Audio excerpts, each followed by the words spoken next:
लालही छिटी के रजइया त ओढ़ले कौन बाबू होय राजा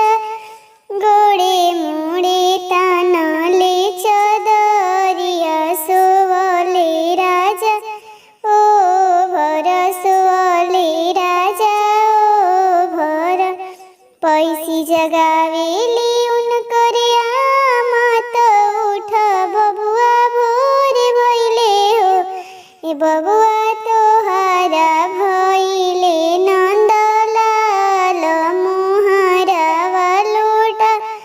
वसोहरावा गवा वसोहरावा गवा बोलिया तैया बोलिलु बोलाही न जानिलु यामा मोहर लोटही बबुआ की बाबा नैनवा भरी देखबी नैनवा भरी देखबी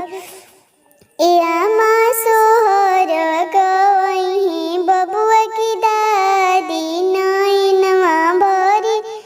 देखबी नैनवा भरी देखबी लालही छिटी के चदरिया त ओढ़ले कौन बाबू होय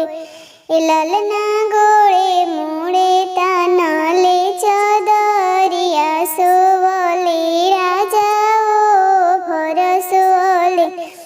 राजा ओ भर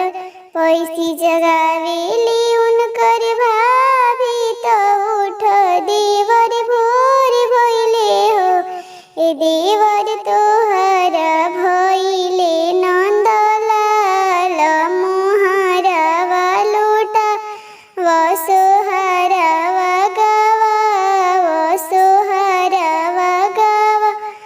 बोलिया तई भाभी बोलिलु बोलाही न जानिलु होय भाभी मोहर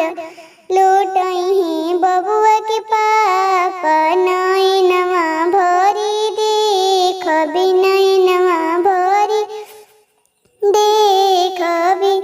ए भाभी सोहर गवही बबुआ के मम्मी नैनवा भरी देखबी नैनवा भरी देखबी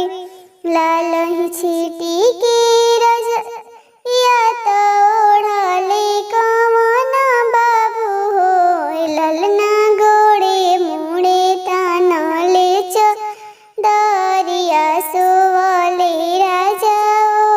भर सोवले राजा ओ भर पैसी जगावे उनकर बहिनी त उठ भैया भोर भइले हो ए भैया तोहारा भइले नंदलाल मोहरावा लोटा वसोहरावा गवा वसोहरावा गवा बोलिया तई बहिनी बोलिलु बोलाही न जानिलु ए बहिनी मोहर लोटही बबुआ की फूफा नैनवा भरी देखबी